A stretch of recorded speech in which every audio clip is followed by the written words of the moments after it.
Welcome everybody to this webinar. Hillary and I have, actually it's a funny story of how we got in contact with each other. I think you contacted me after getting my course or book. And we started to chat a little bit, and I'm like, you and me, we seem to work the same and think the same about motivational interviewing. How can we collaborate? So we did a first webinar in May. And that was the same type of thing, lighten your load, but prevent burnout as a helping professional. So we got all inspired and we decided, let's do something for parents and caregivers of children, tweens, and teens. So that's where this came from. So welcome and thank you very much. Before I guess I need to switch slides to the next one, please, Hillary. All right, I get to practice that part. I think we've had our share of technical difficulties, so it's going to go smooth from here on. It's going to go awesome from now on.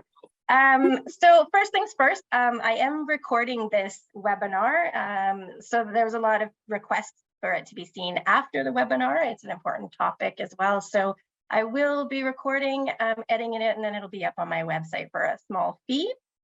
What we're going to be talking about during this webinar is three different things. First, exploring expectations that we have on ourselves as parents and caregivers, and how those match up with reality. The second part of the webinar, we'll be talking about how we can combine cognitive behavioral coaching and a framework called SPACE to just talk about these parenting and caregiving situations where we kind of wish we could react in a certain way, but maybe perhaps don't. More detail on that to come. And then the third part, and what we plan to spend the most time on, is how can motivational interviewing help? Hillary and I are both MI trainers and also members of the Motivational Interviewing network of trainers. There are some MI people here as well, so good to see you guys too. And then last, we will wrap up. We will also, just so that everybody knows the practical things, we go until 8:30 my time, which is probably 2:30 Eastern time. 2:30 Hillary time. There will be an evaluation that we'll drop in the chat box, so please fill that out so we can see, hey, what would you like to talk more about? How did we do, etc. And then there will be a certificate that I send out to you at the end. Great. Hillary, do you want to start by introducing yourself? Sure. My name's Hillary Bolter, member of the Mint. I'm also a clinical social worker and addiction therapist. I live in Asheville, North Carolina, and I have a teeny tiny private practice, and I train a lot of organizations, and I run an online MI Academy through MI Center for Change. Excellent. Thank you, Hillary. Do you want to switch? Yeah, perfect. And my name is Jennifer Ollis Blomqvist. I am a cognitive behavioral coach. I am also an MI trainer, member of Mint. I am an author and an online course creator.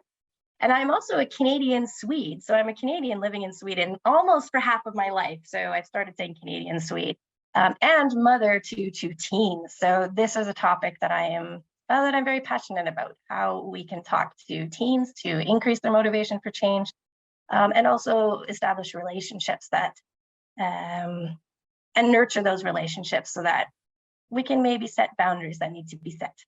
Hillary and I both also have a love for dogs. So Hillary's dog is there, and my puppy, who is a world traveler now as well. So thank you everybody again for joining us. Okay. Just a brief disclaimer, this webinar is our adaptations of motivational interviewing and what we have to offer up. So take what you like and leave the rest. We are not trying to tell anybody what to do or how to do it. This is kind of, I'd like to think of training as like a buffet. You walk through the buffet, you decide what you want to put on your plate and what you want to eat and what you want to leave. So. Excellent. Thank you very much. So let's go ahead and get started, Hillary, with the first part of our webinar. Yes. So this segment one, we're going to explore expectations that we have as parents or caregivers. And let's take a moment to think about this first question. When you became a parent or a caregiver, what expectations came with that role? We would love to hear from you. You can type that into the chat box. And I'm not sure, it looks like Kendall and Sarah are still like panelists perhaps or Really? something. How do you do that? I'm not sure, but I will keep an eye on chat as you look at that. Well, they can stay there too. I don't know how it works. I'm worried that if I click remove, it might be removed from the webinar. Oh yeah, we don't want to remove No, them we for- don't want to do that. So this first question, when you became a parent or caregiver, what expectations came with that role? I sure know that I had a lot of excitement in becoming a parent. To have all the answers, Kevin says, right? We're supposed to know. Yes, we're supposed to know everything. We're definitely like termed an expert right away just because we're a parent or a caregiver.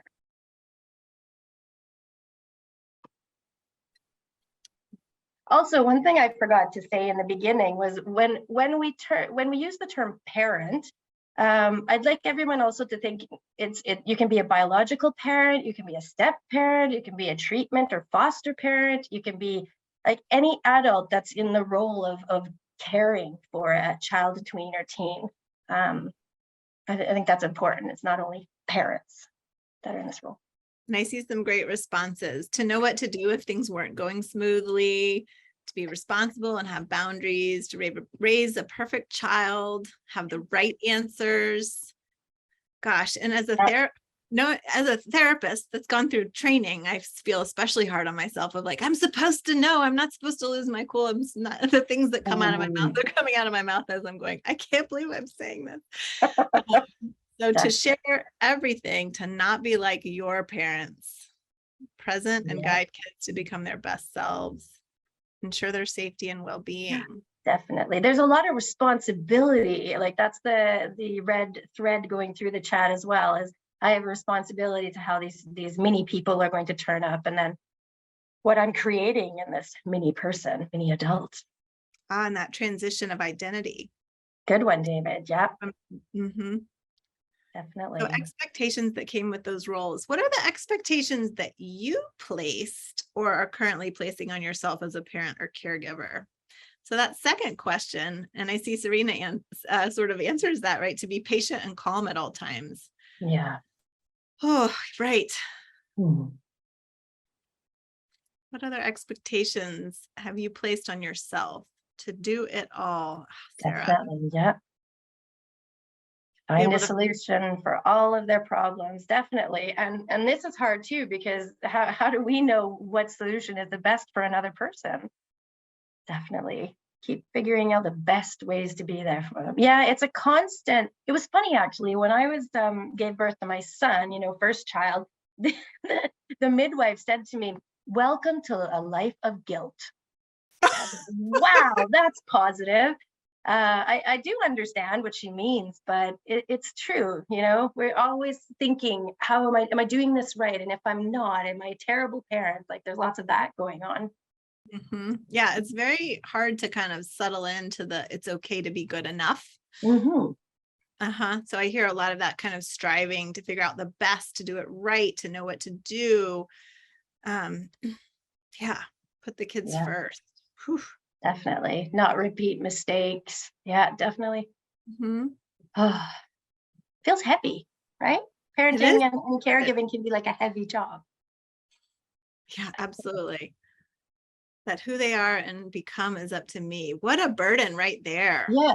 And not only that, Kathleen, but if they fail, then I'm a failure as the parent too. So it's like we're their successes. It's like we're in symbiosis. We're their successes and we're their failures. So great one. Thank you for that. What a lot of pressure. Yep. So much pressure. Should we go to the next question? Yes, sounds good. So what about expectations placed on you by others as a parent? What expectations do others place on you? Where are these coming from? I can say right off, I think my kids' school has the expectation that I read every email that they send. Don't you? Oh my goodness.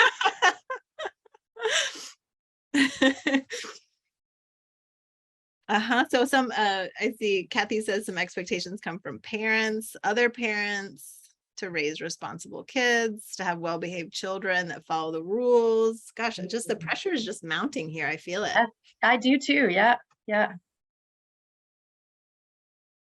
Well, and also too, it seems like there's always this, like we talk about non-judgment and stuff in MI, and how it's so important to be accepting of another person's thoughts or perspective. And I remember once my child was very small, but he was crying and he was upset, and he needed a nap and stuff like that. And I thought, well, I'm gonna just do my shopping, let him scream, and then leave.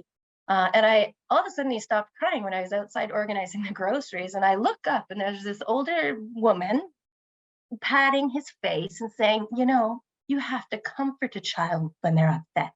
Oh, So that's also an expectation that others have, is like, do to your child what I would do to mine. Do you know what I mean? Like, I would comfort my child. And, she had no idea that I hadn't slept and he'd been screaming for a couple of hours, but the struggles of others' empathy. Exactly. And Arlene put a really potent one in there. I know others are agreeing with is that our children are a reflection of us as people. Yeah. Oof. That's actually a good one to kind of piggyback into the next question. Mm-hmm. How do these expectations placed on you by you on yourself, or on you by others, how do they affect you in this role?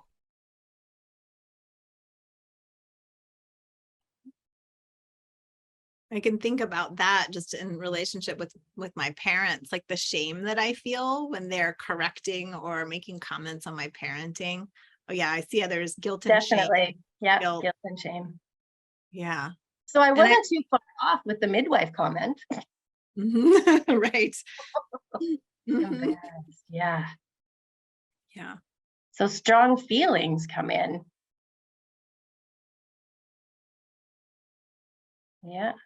Right. And Arlene, and making it harder to accept them for who they are. Right. It's I'll say I've had a lot of work to do myself of accepting some of them. My youngest has ADHD and she's very high energy. And so other people, other parents, and my parents often look to me to be like, get her to stop, get her to calm down, be still, be quiet. And it's like, if I take that approach with her, it is really not helpful. Yeah, definitely. Yep. And Serena's can cause the focus to be on the perceptions of others more than your child's needs. Yeah. Mm-hmm. Yeah. And also Kathy is harder to love me. And that's actually kind of interesting too, because with these expectations, I find it harder to accept myself, that I'm doing the best that I can do. Yeah, that's really powerful. Mm-hmm. Confusion. And Sarah, the way Sarah wrote that, it makes me confused in my mind and heart. Mm-hmm. Yeah. Mm-hmm. Yeah, guilt and shame. So, when we're thinking about this, there's it's not just, you're not just raising a child, you're dealing with all sorts of impressions and thoughts and everything from other people. And then you're trying to do the best you can do. And I always laugh a little because, if you want to be a doctor, or you want to be, whatever, you go to university, or you go and you get an education. But there's not a lot, like there are parenting courses and stuff, but it's not, you don't have to have an education to become a parent. And parenting and caregiving is one of the hardest roles. Mm-hmm. So go us for doing our best. Right. What you can hear in this chat box is a lot of insight into all of the areas and all of the expectations and pressures, and also a lot of desire to do well. Definitely. Yeah. Perfect. Great. Well, let's head on to segment 2 then. Mm-hmm. Hardest job and the best. I'm completely with you there, Kathy. Thanks. So as I was thinking about these expectations and how it matches with reality, I came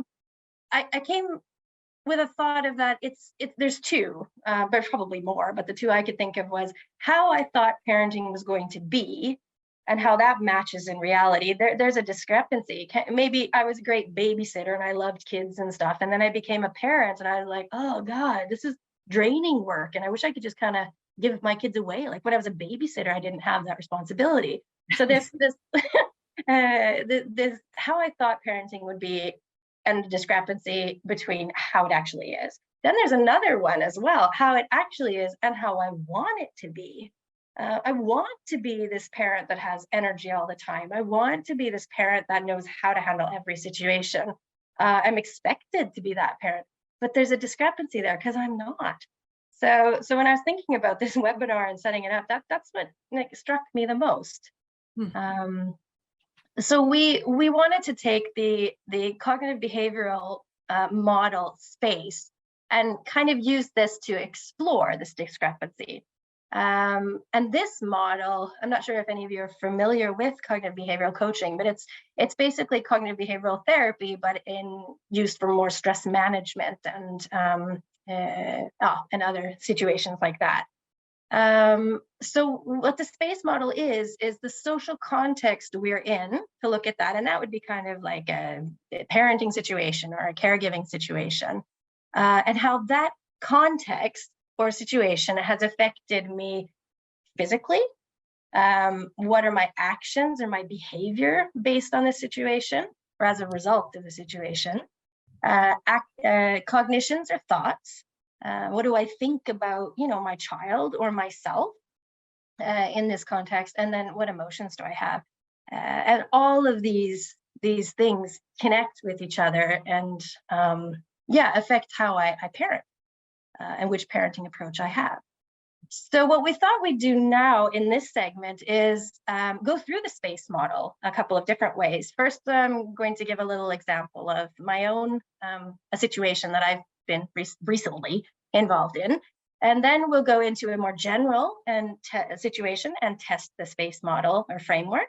And then we'll do a solo writing activity. So you'll get some time, 5 minutes or so, to think about your own parenting situation and or caregiving situation and how that may have affected your thoughts and feelings and behaviors. Hopefully that sounds okay. Great. So let's go to my example here. Or do you want something else? Oh, I just let folks know that I dropped the handout, the first handout we're covering today, into the chat box as a link or a download, however is easier for you. And it is just an opportunity for you to have a blank version of the space model. Perfect. Thank you. So here comes my example. And I have a little picture because I actually took a picture of it. But the social context is my 12-year-old daughter decides to light a cactus on fire in her room.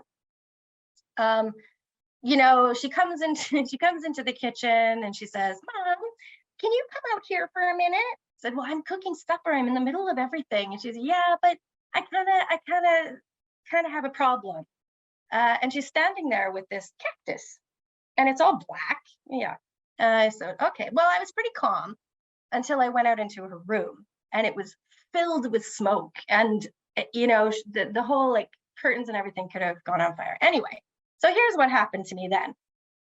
My physical symptoms, I had clenched my jaw and my heart rate, my heart was jumping out of my chest. And I also had this huge sigh, oh my God, and then these thoughts came. What the was she thinking? You can fill in the blanks there. And then I was also kind of like, well, how duh and irresponsible can you be? She's 12 years old. How could she not think if I light something on fire, I could burn the house down, or it's dangerous. Then, because I have my previous practical experiences in criminal justice system, so my head went directly to, oh my God, my daughter is a pyromaniac. She's going to end up in jail, and I know what it's like to be in a jail. So not very happy and peachy thoughts. Fear, of course, was my biggest reaction. I was really scared. Then I felt anger, why? Frustration, and also some disappointment. The whole thing is, she should know better. So I hope I'm not the only one who's had that thought or emotion.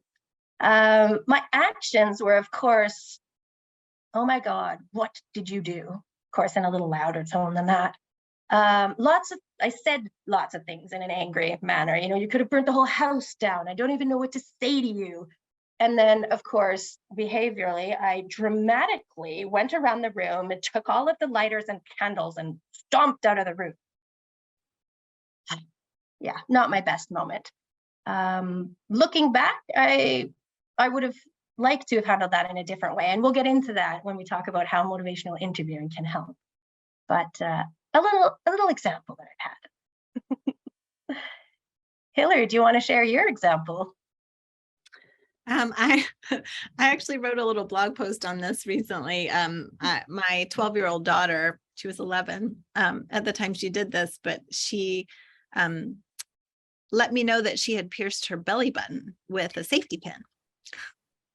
Very Right? creative. That's a nice affirmation. So physically, I felt flushed and energy, like that anger in my body.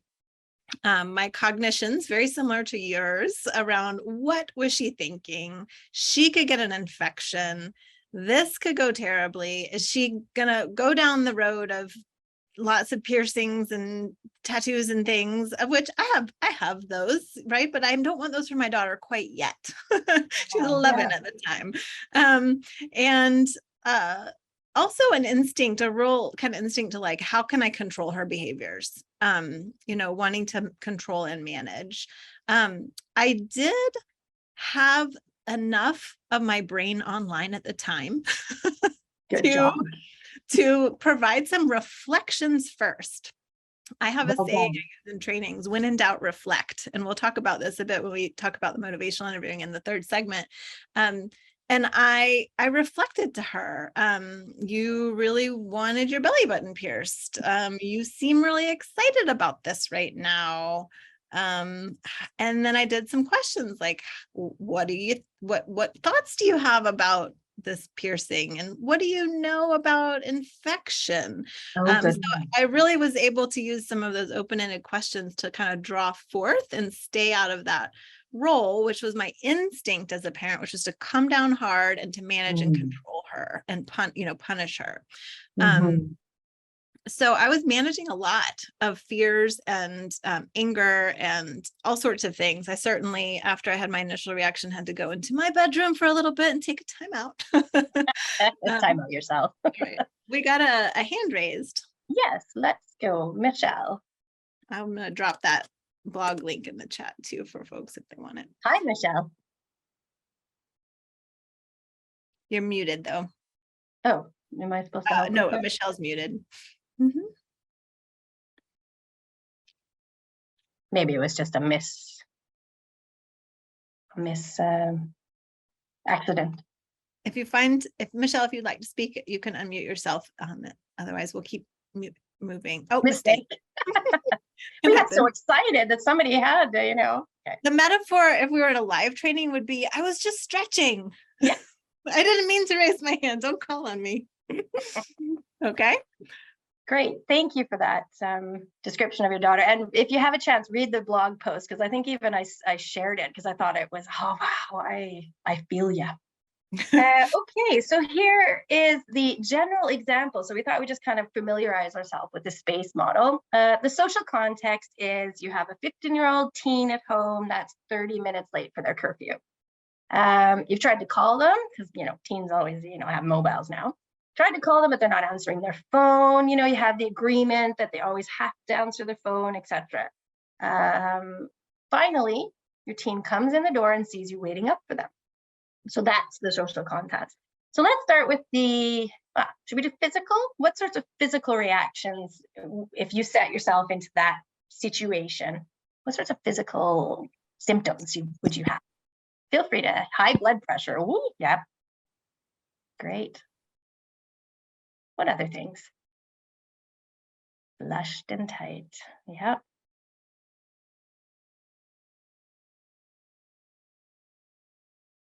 Worried. I'd probably also feel pretty wired. I think my nervous system would be like, yes. Yes, tight, Sarah tight.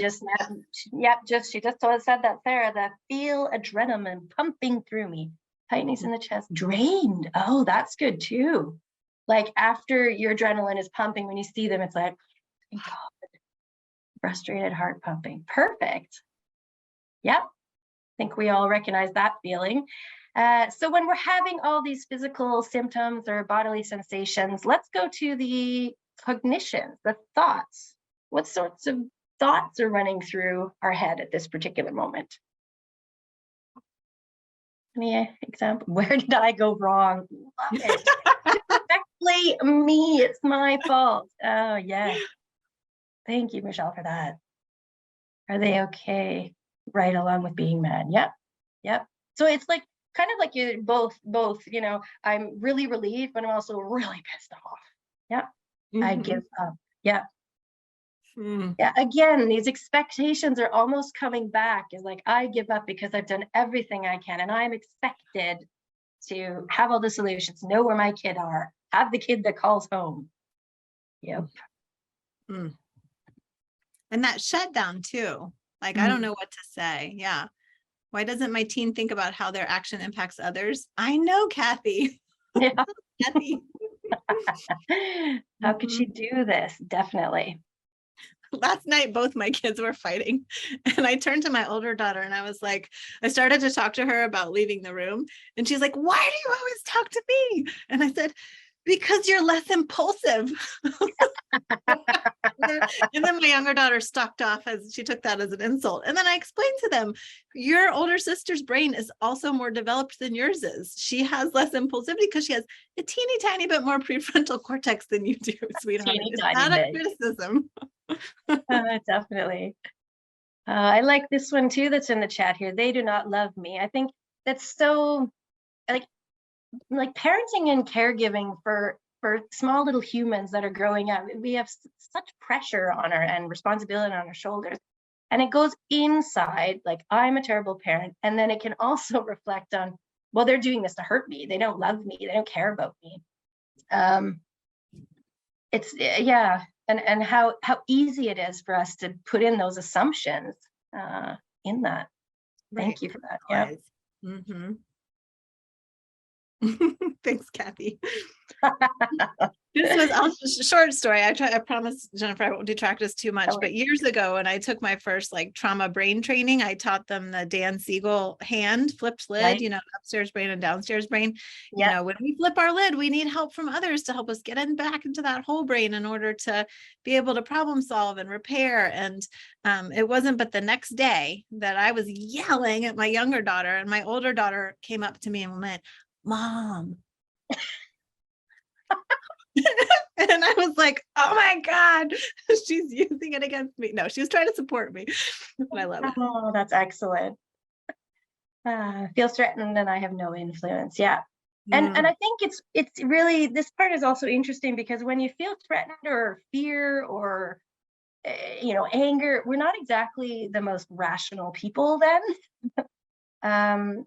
Which is really demanding to actually stop and think or stop and breathe, to behave in different ways. Which again is one of those, here's my little teaser for later, when in doubt, reflect. Yeah. You know, what might it be like to say, you weren't thinking about how your lateness would impact me? That would be a reflection. That's true. That's right. Yep. So what sorts of emotions do we have here? There were some earlier. Frustration, I think I remember hearing anger. What other sorts of emotions are running high here? Fear, definitely. Yeah. Isn't it funny how anger comes right on the tails of relief sometimes with kids? Yeah. And isn't it that, well, I guess anger isn't really hate, but isn't it like the two strongest emotions are like love and anger, and they're kind of like they're not polar opposites, but well, the strongest two. Matt says sadness and feeling like a failure. Yeah. Again, this whole guilt and shame thing. We should actually, you know, bring some of our colleagues in that talk about compassion focused therapy, because that is a wonderful way, like self-compassion and you know, dealing with just guilt and shame. Ideas for future webinars, y'all. If you want to do that, then write it on the evaluation. Perfect. Okay. And what we have one left, right? We have the actions. So your teen comes home, you feel this relief and then anger. We've got a whole bunch of thoughts running through our heads. What sorts of actions? What do we do, or what do we say? I think I might be pretty flipped in that moment, Jennifer. I might do some yelling. Yeah. Welcome to the club. You use your big letters, your capital letters instead of your small letters. Yell, where were you? Yep. Right. definitely. Thank you, Tammy. Right. Yeah. Yeah, blaming too. Mhm. Or what's that called? Oh my God, Swedish brain turned off. Guilt tripping. Right. That's a good one. Oh, not a good one like that, but it's something. Shut down silent treatment. Love it. The Boundary storming setting. off. Take something away. Punishment. Exactly. Give me your phone. Yeah. I mean, you don't use it anyway. Oh, I like Matt. You're so perfect. Try to impulse control. I love it. Be Mm, sarcastic. Yes. Matt, we might come back to you to talk a little bit later. How do we impulse control in that moment? Can you impose remember control. that? Like, is that like Oh, imposing impulse control? Like, control. Well, I was like, impulse control. I'm like, Matt, you're awesome. How do you impulse control? Like, so you don't yell. Okay, sorry. right. No, that was more my response too, is like, I try to control or manage. I'm like, I will now manage you even harder or think I'm going to, which, especially with teens always backfires. Right. And accusing. I have been so worried. That's a good one, Cotton, because, how what we would like to do maybe is like, so what happened? Tell me a little bit like what happened and why you're late and stuff. There might be a really good reason. Maybe they were helping their friend who was drunk and puking on the way home, and they just, that was their focus then. So, and then we have a really caring team, which is a different situation and conversation to have than like, you suck, I'm taking away your phone because you didn't call me. Great. Good. Any other behaviors that we can fall into as a reflex?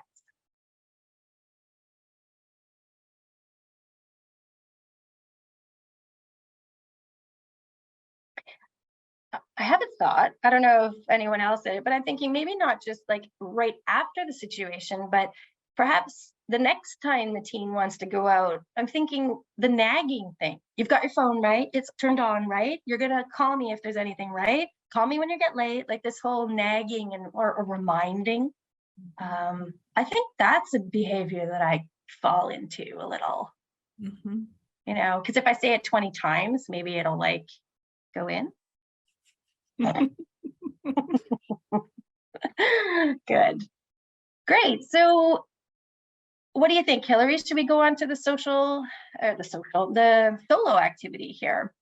So now we'd like you to, this is just for yourself, to sit back and reflect for 5 minutes or so. And you can use the PDF that we've dropped into the chat. But we'd like you to think about a social context or a parenting or caregiving situation that has affected you. Once you decide on the situation, maybe write down a couple thoughts or some behaviors that you managed to do. One bodily sensation and maybe one or two feelings that you've had under that situation. So just take a few moments to think about that, and we'll share in the chat later. Yeah, for some of you, you may want to type that directly into the chat if you want to share, or you may want to keep that private and scribble it on your paper, but we'll keep an eye on the chat and give you all a few minutes to do that. Perfect.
It's always harder when I can't see people's faces to know, are people still writing? Do they need more time?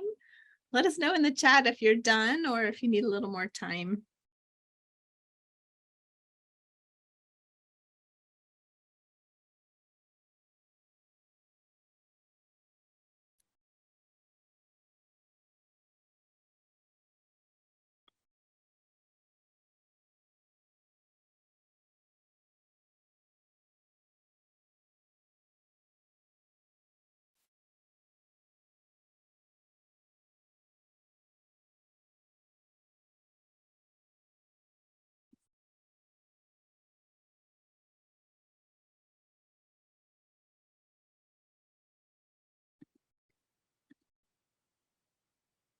Great. We have some good stuff in the chat already.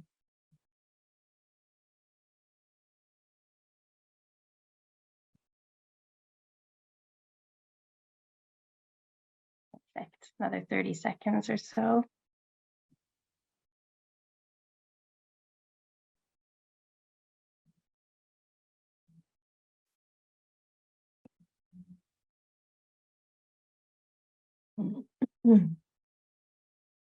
Thank you all for letting us know the timing piece.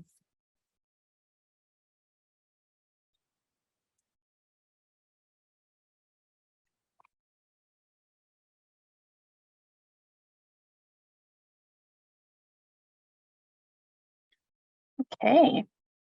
What do you think? Everybody had enough time? I think so. Good. I wonder if anybody would feel like sharing some thoughts or behaviors that they, that they've used in the social context in the chat with us. And I see Ramona's in there. Mm-hmm. And it looks like Ramona kind of uses that opportunity to look at that behavioral intervention to shift to like conversational voice instead of yelling. Yeah. So hard to do in the moment. Yeah, it is. But that's what's good about this space model as well, because sometimes when I've had, when you have a situation in any part of your life that causes stress or frustration, it's nice to go back and look at that and think, what did I do and what would I like to do? And it's kind of like a way to, practice without being in a situation. So hopefully these behaviors will come more naturally. Excellent. Good. Thanks. Other insights or thoughts on looking through applying kind of a personal scenario, try to make actual behaviors better than my thoughts. Yeah, exactly. exactly. Think until you make it. Well, isn't that what behavior therapy is? Right, it is. I'm gonna just do. I'm a doer. Good.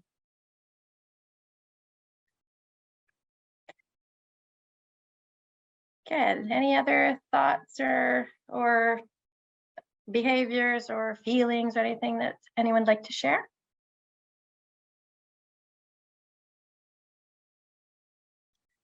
I feel such like a connection to the folks in this virtual room around our humanity and our efforts to try to do the best we can in these difficult situations, and sort of looking at that space model as that opportunity to look at that intervention of like, what can I do differently here?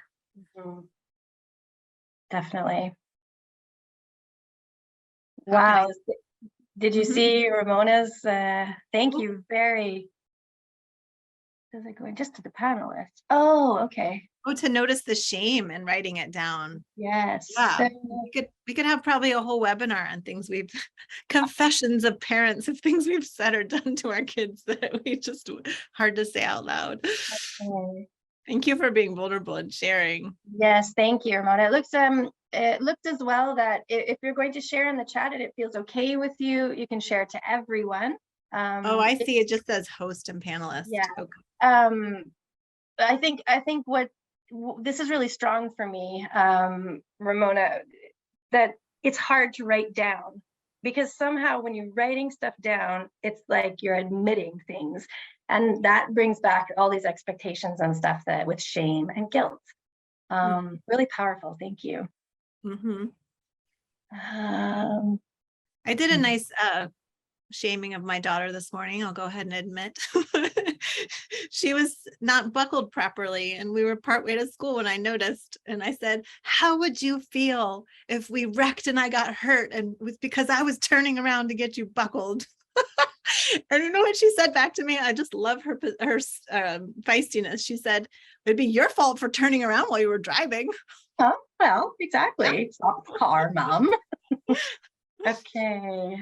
Okay, Kathy, that's too bad. Do you feel like putting them in the chat again, or is it a lot to write? And I see Arlene kind of recognizing, for many of us, right, sharing these things are vulnerable and hard. It's uncomfortable to remember things we've said or done. And so, yeah, thank you all for being willing to share that so we can normalize it and talk about that. Yeah, definitely. And also, by talking more about it, hopefully we'll encourage other people to talk about it. And then we'll be more of like a community around tweens and teens. We're in this together. Thank you. So I'm just wondering, the second question here, how can this framework, the space framework, help you, or how can you incorporate that more into your daily parenting and caregiving situations?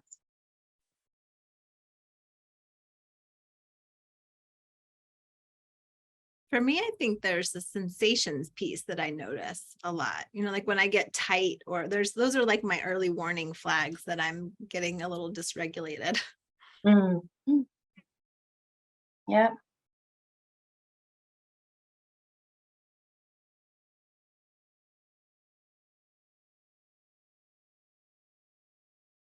Any other thoughts on applying the space model to parenting? Helpful process to increase awareness, Jackie says. Definitely.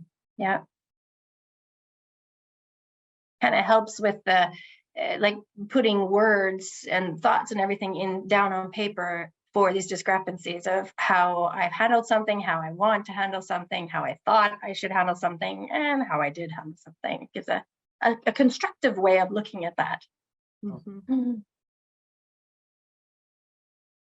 Yeah, so Kendall recognizing that go-to emotion is usually anger. Yeah. Me too. Yeah, that's interesting. Slow down. Matt says to slow down to see how things snowball. Definitely. Ooh, lots of responses. Yeah.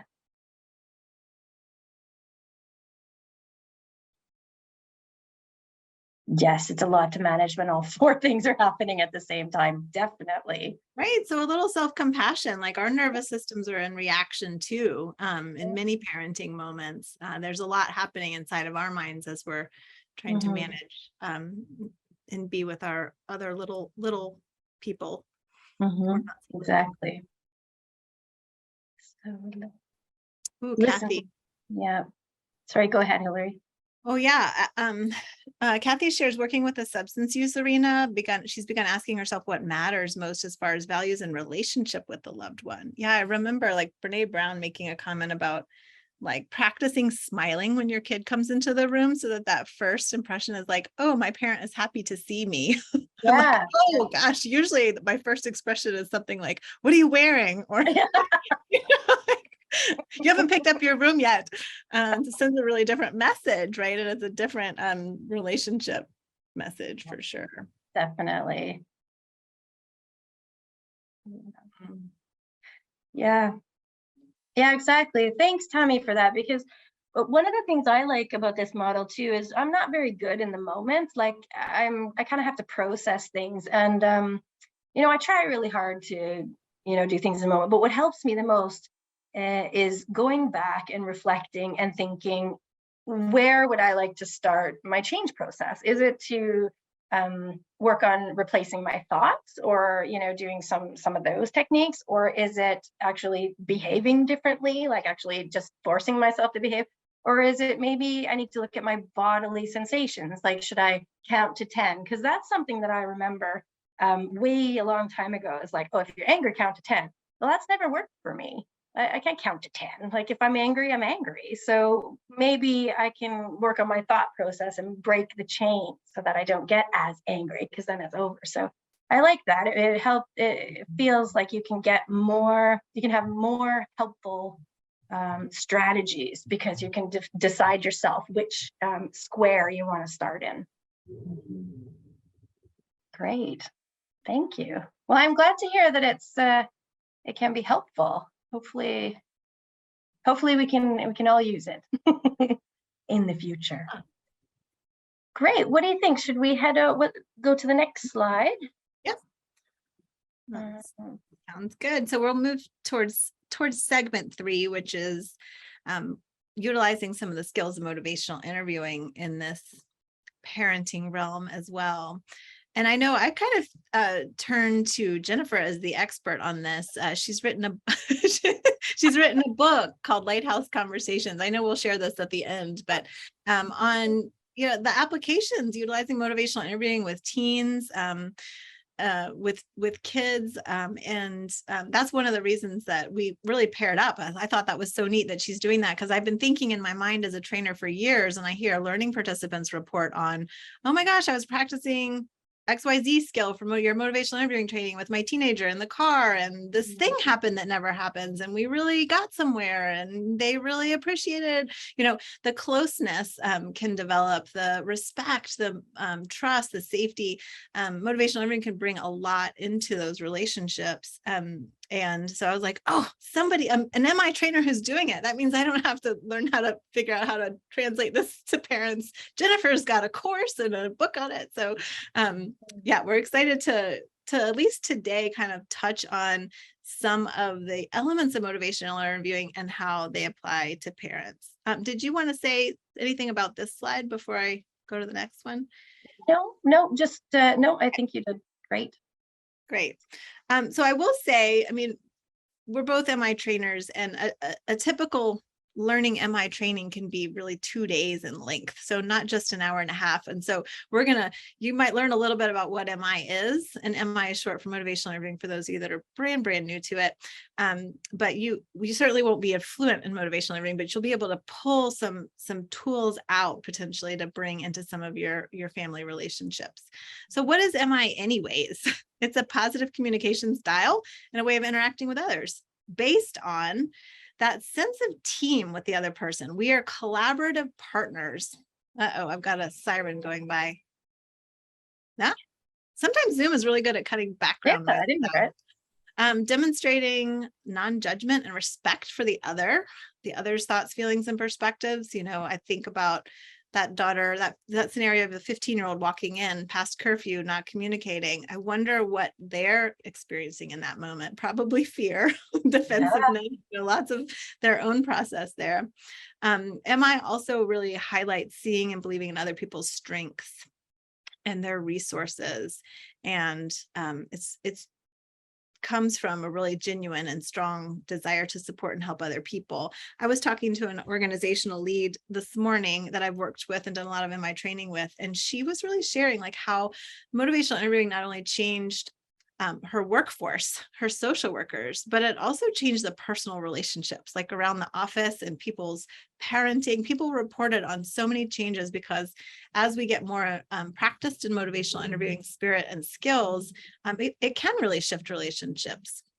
So essentially, and that last piece there, respecting and understanding the other's basic needs to make their own choices and respecting autonomy. Yeah. What else do you want to say about this slide, Jennifer? No, you covered it all. It's a pretty big slide, really. But I think the most important thing to bring home with this is that it's a way of being with people. Sure, there's strategies and open questions and reflections and stuff like that, but it's how we express these 4: partnership, compassion, evocation, or empowerment, and acceptance. It's how we express that and show that to the other person. That's the most important. And that our relationship is based on these 4. Yeah, absolutely. And I think this motivational interviewing as a way of being and as a way of practicing being in relationship with others, these elements of how can I bring and invite my children into partnership where I Yeah. can share power and control, such as, okay, it's the third week of school. We're going to start the reading homework. When is a good time for you? What do you think would be a good time to start to be doing that 30 minutes of reading? Would you like to do it right after school or before dinner or after dinner before bed? Bringing them in, collaborating with them and seeing them as partners. Evocation is a part of what I just also gave that example of. Like, what ideas do you have about how you could better manage your relationship with your phone? Because what you're doing is not working, right? Compassion, that positive regard for the other, and sort of exploring what might it look like to approach this individual thinking, oh, maybe they're doing the best that they can, and there's some sort of positive intent or protection around their behaviors. Like, that's another piece of that compassion, and that acceptance. And you use that word empowerment. I know that's coming really big into the motivational interviewing world. Empowerment, acceptance of where they are right at this moment, and honoring their autonomy and empowering them to kind of step into owning this as well. Yeah. And actually, there's one thought that I have here. I'm not sure, hopefully this is a good time to bring it in, but this webinar is about parenting and caring for many people. And I do want to say that motivational interviewing is not only about in Sweden, people used to call it the hugging method. Because you collaborate and you think about teamwork, and it's very soft and stuff. But being a parent is also about setting boundaries. And I think that's something that at least I talk about in my book, is that you got to have this relationship based on these 4 things to be able to set boundaries, to be able to say to your daughter who comes home late, is, I was really scared. Share your thoughts with me when what happened and that you're late. We have to have a relationship to be able to do the things that we have to do as parents and caregivers. So I just wanted to kind of say that as parenting through motivational interviewing isn't just about coddling or letting them do whatever they want. You choose, you have autonomy. It's about guiding them to make the best choices that they can make by talking about pros and cons and consequences, etc. So yeah. And I have a short story as well. When my youngest, she was playing in the other room. This was several years ago. And I heard quiet. I was cooking dinner, and it was very quiet in there, which always means sus. I'm suspect of what's going on in there. And I went in there. She was sitting in her princess tent. And as I peeked in the window, the princess tent, she threw her body over something. Right? I was like, okay, she's clearly hiding something. And then I saw sticking out from under what she was trying to cover, the handles of scissors and then hair. Right. Okay. So I went, I had this big gasp reaction as I stood up. And then I remembered I'd recently kind of attended this Love and Logic parenting seminar. And the phrase that my trainer there used, Beth Hockman, was lock in empathy. Can we start with locking in empathy? And how do we do that? We'll talk about a little bit more here as we're talking about motivational interviewing. But I used some reflections. I was like, oh, you're hiding something in there that you don't want me to see.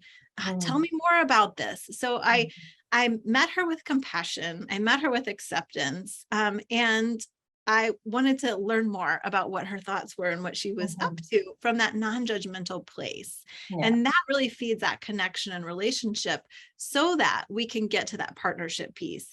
And what I ended up doing, and when she saw that I wasn't a flipped lid in the moment and it was safe to talk to me and come out, she showed me this, she had literally cut her hair down to her scalp in many places all over her head. And so I had a lot of thoughts and feelings about this. If we wanted to go back to the space model, I'm imagining school pictures and I don't know, all the things, her embarrassment, my embarrassment for her.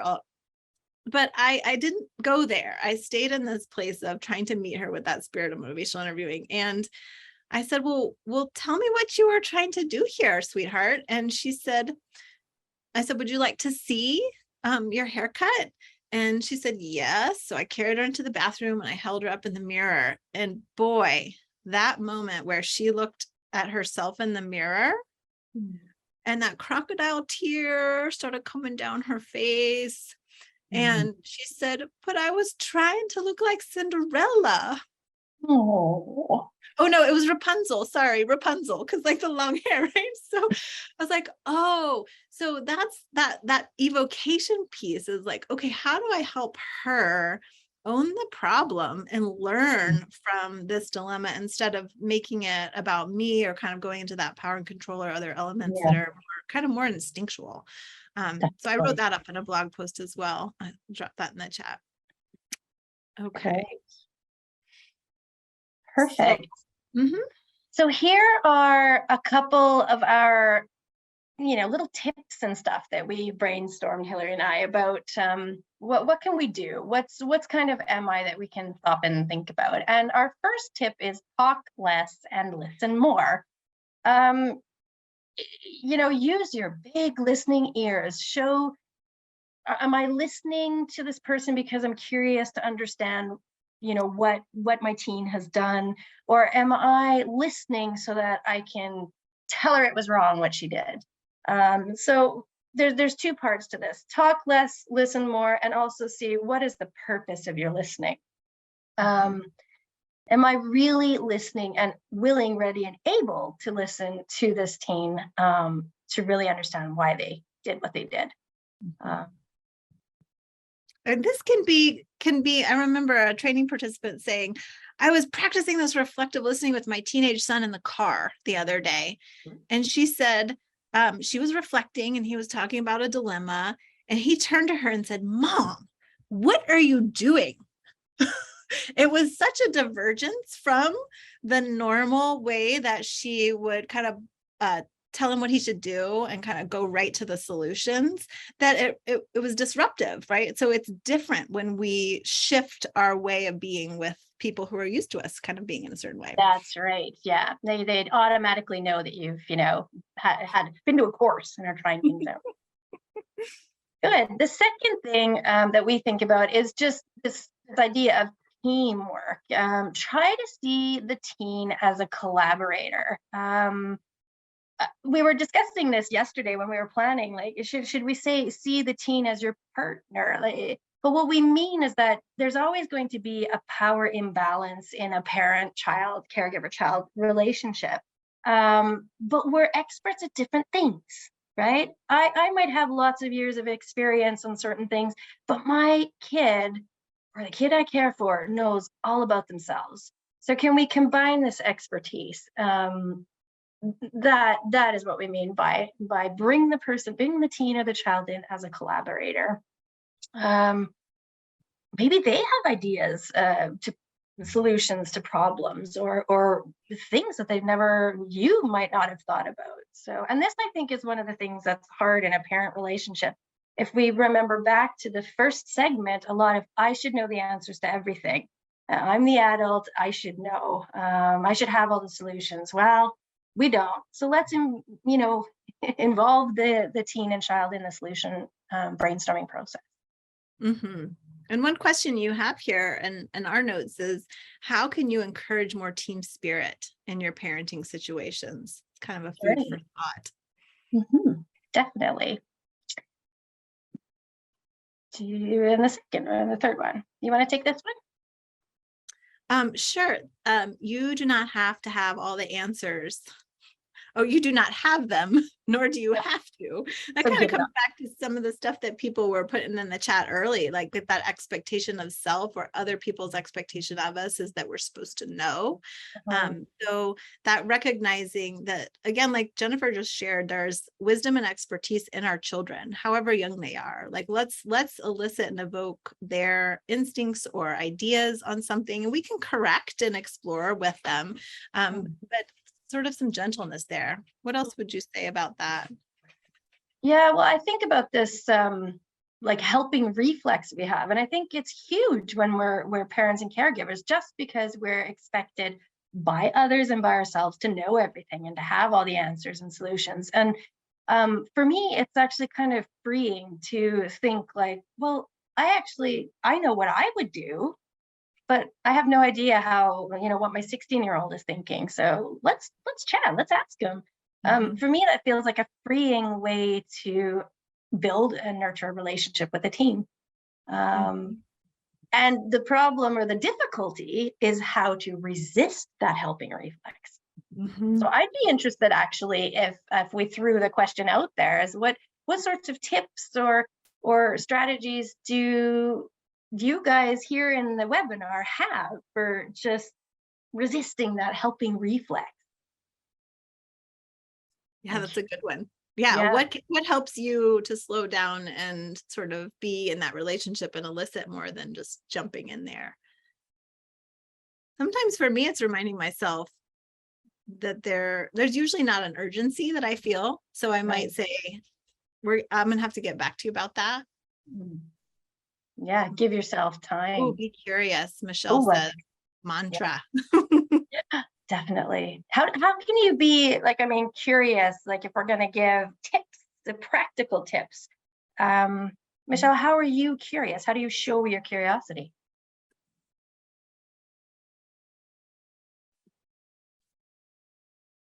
Ask questions, maybe. Tell me more. Tell me more. Really nice. Yeah.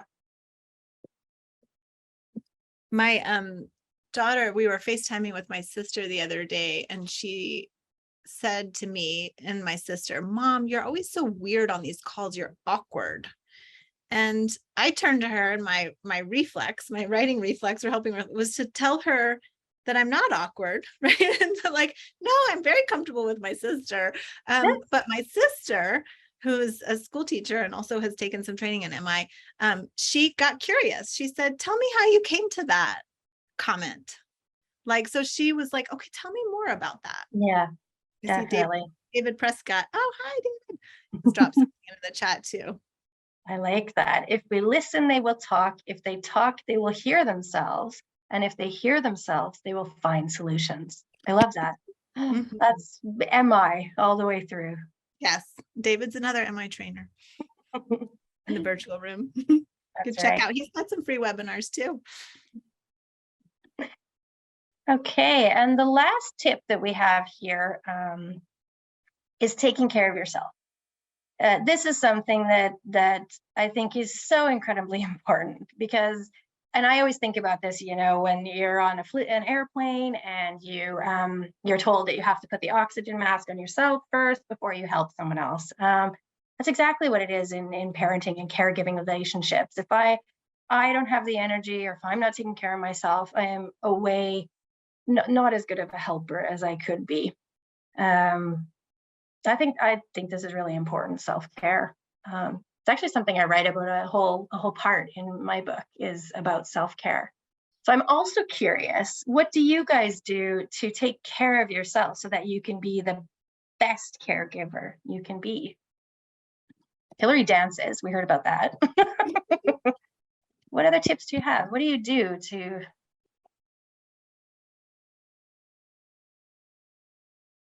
Time in nature. Yes. Be in nature. Give myself a timeout. Yeah, you and Hillary in the timeout box. Exercise, do yoga, listen to podcasts. Love that. I should try the exercise thing. I don't know. If anybody feels like having a client they want to try and increase internal motivation for training, I can be that person. Excellent. I like to play board games. Meditate. That's a good one. Playing board games are like, increasing the positive energy around me.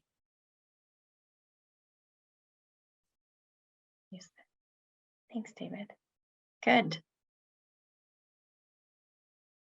Perfect. So these are the 4 little tips that can be helpful to remember. Hopefully they're easy to remember in the time reading and painting. I like that. Scrapbooking. I scrapbook. That's what I do. because it also helps you kind of look at these pictures and you've had like a great trip somewhere or something. It also feeds like positive emotions and you get energy and stuff in there. Excellent, thank you. So if we think about MI spirit and the respectful strategies, these are powerful tools that can help us in parenting situations or conversations. And here are some of our more MI specific favorites that can be helpful. Hillary has mentioned it a couple times already, but this whole idea of reflecting is one really good way to try and understand another person's perspective. Clinical terms, expressing empathy. This can be done in many different ways, but just setting yourself in the situation or the shoes of another person, trying to really understand their thought process, their perspective, looking at it through their eye glasses is really important. So how do we do that? Should we go to the next slide?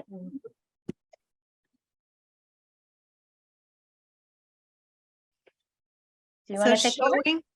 Showing a genuine interest in the other person's perspective. I know in the chat it's already come out, like, be curious. How can we express that? We can provide reflections. We can ask questions, like, what happened? What thoughts are swirling around in your head?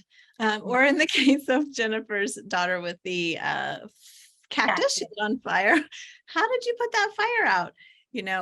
So getting curious, if we can pause and be curious. I know, Michael, forgot his last name just in this moment. He's written a lot about the advice monster. I love to call that writing reflects the advice monster, because it's like, it's so strong. It comes out and just wants to like tell people what to, give advice. When our kids, my daughters come to me with like social problems, right? With the other tweens at school.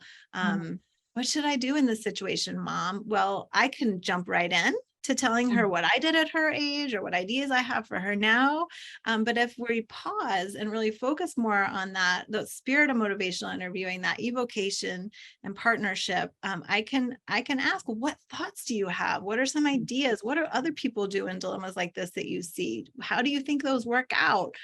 So we're really, not only are we basically saying kind of on an underlying implicit level, like, I value your thoughts and opinions, and you have some good ideas in there. But we're also helping to cultivate problem solving and critical thinking in our kids. Exactly. Yeah, we're helping them exercise their frontal lobe. Yeah, help that grow a little bit more. And again, in that case of my daughter coming with some social difficulties, like, thank you for coming. Thank you for sharing. This must be so hard for you. These are some of the ways that we can demonstrate empathy, show curiosity, and stay out of that kind of parental advice monster or parental kind of that anger control reflexes, which are really normal. Really normal. We're kind of swimming upstream sometimes with trying these parenting skills. Definitely. Perfect. And some of the other areas here is looking for those opportunities to provide affirmations, looking at any kind of efforts that they're making. You're trying really hard here. You have a lot of insight, perhaps. What are some affirmations? I'm curious, just to the group, what are some affirmations you have been able to give to your kids at any point in time?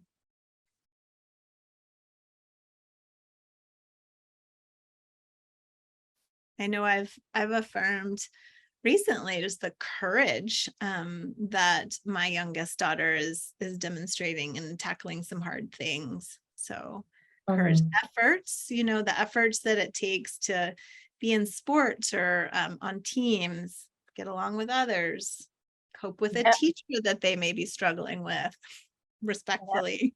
Definitely. Yeah. David says, trying to affirm efforts. Yes. Courage. Value, strength.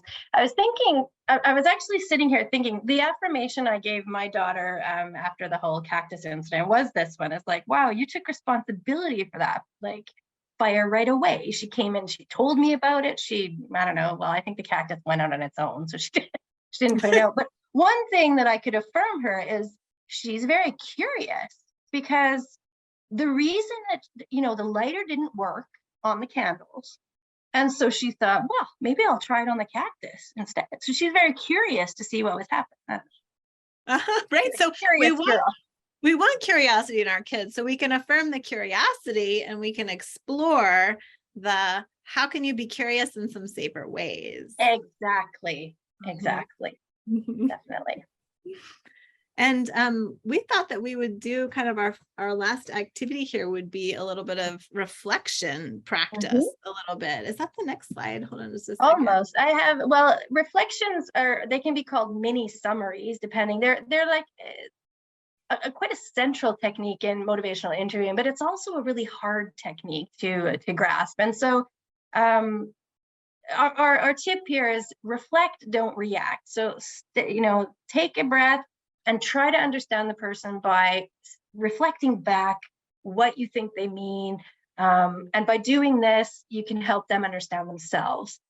So if you want to go to the next slide, I have a little conversation with my daughter about the cactus. So I say, so what happened? And my daughter says, well, I tried to light my candle. Oh, I just say that. But anyway, I tried to light my candle with my lighter and it wasn't working. So I thought I would try it on the cactus. And so a reflection might be, so you thought the lighter would work better on the cactus, which it did, because it's true. The cactus lit, the candle didn't. She says, yeah, I know. Sounds stupid. I don't know what I was thinking. And she, at that time, her body posture was also kind of like this, head down. And so I said, you really scared yourself. You scared yourself. What's your takeaway from this?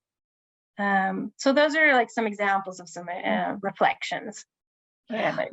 And I love how embedded in this example, you're also helping her own the problem. Yeah.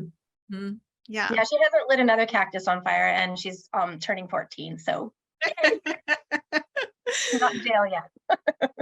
So tell us, we wanted to elicit from you all a few statements that you may have heard your kids say, or that we could practice some reflections to. Maybe some of those kinds of statements like, my daughter just the other day, gosh, it's so many fresh examples. It was Labor Day. I made her breakfast. I decided like, okay, bacon and pancakes. I'll spend some time in the kitchen for this kiddo, right? So I give her a plate of bacon and pancakes and I got the maple syrup out and I'm all excited and sort of hoping she might appreciate me a little bit, right? Expectations are planned resentments. So the first thing out of her mouth is, I don't like bacon. Right? So my reflection would be, you wish the bacon wasn't on your plate, but you're excited for the pancakes. Exactly. So, very well done. So we have make her understand by herself that she was doing, okay, comment on your example there. So if you want to switch to the next slide, Hillary, we just have what we'd like to elicit is what sorts of situations, what common things do you hear your teens, tweens, children say, so that we can just practice some reflections, giving back, reflecting back. It's actually quite interesting. In Swedish, we say mirroring back. I don't know, do you say that in English or not? But that's usually how I explain it in Swedish, is that I'm like a mirror and the words bounce from the person to me as the mirror, and then I reflect back. Process. So I know a common thing I hear from my kids is, well, she hit me first. So what might a reflection be to that? Can we write a couple in the chat and see what we can come up with? What's a mirror that you could say to a kid that says, well, she hit me first?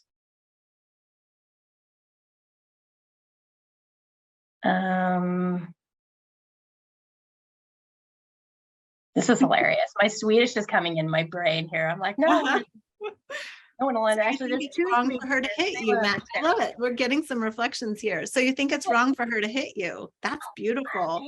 Erin says you didn't like her behavior. That's another great reflection. I can think of some sarcastic reflections, but that's not really helpful. Let's not go there.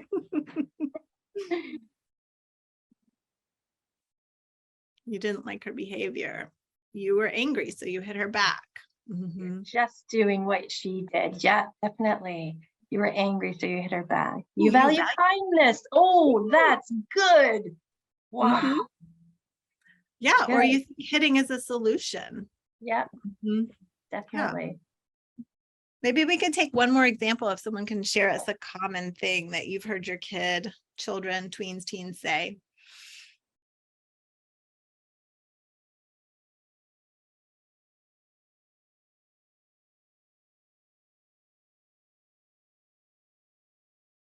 You and I could probably pop off like 40 right now, but I'm so curious what the folks in our virtual room hear a lot from their kids.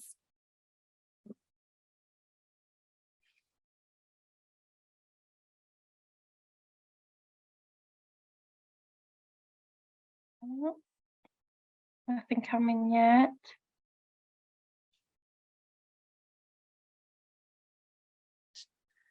How about I didn't do it? I didn't do it. It was Yeah, a mess.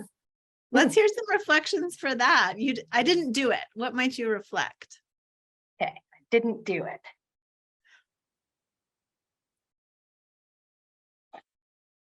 You don't want to be blamed for this.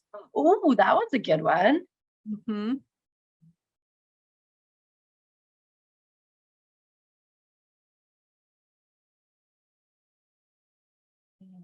What else might you reflect? I didn't do it. Didn't do it. I can just think of sarcastic ones. I do have to say it's 8:30 my time, so almost. So Mhm. You don't know how this happened, Karen offered. That's I like great. that. I like Mhm. that. Ooh, You you appreciate honesty. Wow. You think I should write these down? Mhm. You're worried about the consequences, Jody says. These are Oh, that's great reflections. good. So you can hear how in these reflections, it gives us a moment to pause, to reflect rather than react, Mhm. to help that grow that connection. I think there's some brain stuff that happens here too. Like when someone hears our reflections, their brain is signaling more safety instead of like, oh, I need to be in my fight or flight mode right here. Mhm. Definitely. Mom is or dad or parent is trying to understand me, then Mhm. perhaps I can go there with them. Perhaps I can talk a little bit more about this. Yeah. And you can also tell that with these reflections, there's a deeper meaning. I didn't do it, and then you appreciate honesty. That's like that's a very deep, complex reflection, and it gets us to understand. Well, why is this kid saying that? It's great. Very well done. Well, it's Great. about for us to go into Q&A if people, and also talk a little bit. I'd love to hear you talk a little bit more about your book. Well, I don't know. I might have to take it off the shelves after this one. These are great reflections. Just kidding. Does anyone have any questions or just comments or anything about the 3 segments? Anything that you'd like to voice? Feel free to raise your hand or write in the chat. We put up a slide here with some references about the space model, and also a book tip about reflections is Bill Miller's book, Listening Well. That is a very good book, The Art of Empathic Listening. He goes into really good detail about just how to form what's the point of a reflection and how to form them. Really, really good book. It's actually a thin book too, which makes it doable. More possible for parents to read. Exactly. Maybe we should do a podcast on that or something. Okay, well, feel free if you have questions just to interrupt at any time. I just wanted to talk a little bit there. My book is available on Amazon. It's called Lighthouse Conversations. It's a light MI book. We talk a little bit about, how the brain develops, and then I go into like establishing and nurturing a relationship. And then I focus a lot on a technique in MI called Explore, Offer, Explore, which is a really great way to understand a teen's perspective, to offer your own perspective, and then to follow up with, what do you think about my perspective? And is it far from your perspective or close to your perspective? And there's also in course form as well. So there's an online course if you'd rather do it at your own pace and do it online, or. And I would think about that. What did you? I've heard it called elicit off, ask, offer, ask, or explore. Right. Offer, explore. Right, which is just modeling what I was talking with my 12-year-old about, the social dilemma that she was encountering. When I say, tell me more, that's that explore. And then the offer piece could be me making a suggestion or giving her my thoughts on it. And then there's that other side. I think of it as a sandwich, the explore again on the other side, which is, what did you make of my thoughts? Like, what do you think about what I said? And it gives them that chance to have autonomy and decision around that. And, her response in that moment was, no, Mom, I'm not going to do that. Right. Yeah, definitely. And and in my book, I talk a little bit about an example I had with my son. There was lots of a person that was trying to sell them drugs and alcohol in the center of where we live, and I used the EOE with him. And I mean, of course, he was like, God, you're doing AMI or whatever. But it was really interesting because he didn't react. He didn't. You'll have to read the book, but he didn't react the way I thought he was going to react, and he had a completely different reaction. I was like, oh, that's interesting. So I won't give it away. It'll be a teaser. Teaser. And I also have an online course in motivational interviewing. So this is for anyone, parent or helping professional, that is wanting to learn motivational interviewing. It's a 14-hour online course. We've got lots of live skills practice as a part of it. So there's a synchronous and asynchronous components, and that's open enrollment. So if you check out the mycenterforchange.com, you can check out our online course offerings. And if you're a clinician or a helping professional, Jennifer and I also offered this course with the tweak for helping professionals. Lighten Your Load, it's called. So you're welcome to check that out as well. Yeah, the sandwiching and exploring is quite helpful. Great, Dana, thank you. So we're at the end of the webinar. We really, I spelled evaluation, wrong, but that's okay, didn't I? Yeah, anyway, 8:30. Thank you so much for joining us today. We have, I've dropped in the chat as well, the evaluation. There's ways to get a hold of Hillary and I on this last slide. I'll also send out an email with this information as well. And taxonomia, that's perfect, David. So thank you. Feel free. You will also get a certificate. I will send that out, but please stay in contact with us. And we hope that you enjoyed the webinar. Yeah, please take a moment and give us your feedback. We do pay attention to feedback and listen. So thank you. And let us know if you want to hear more. Jennifer and I love working together. So maybe we'll bring you some more meetings. That's lots of fun. It is. It hardly feels like working. It felt like work until this moment. And then we're on here and it's just like conversational and fun. Thank you. Hi, Eileen.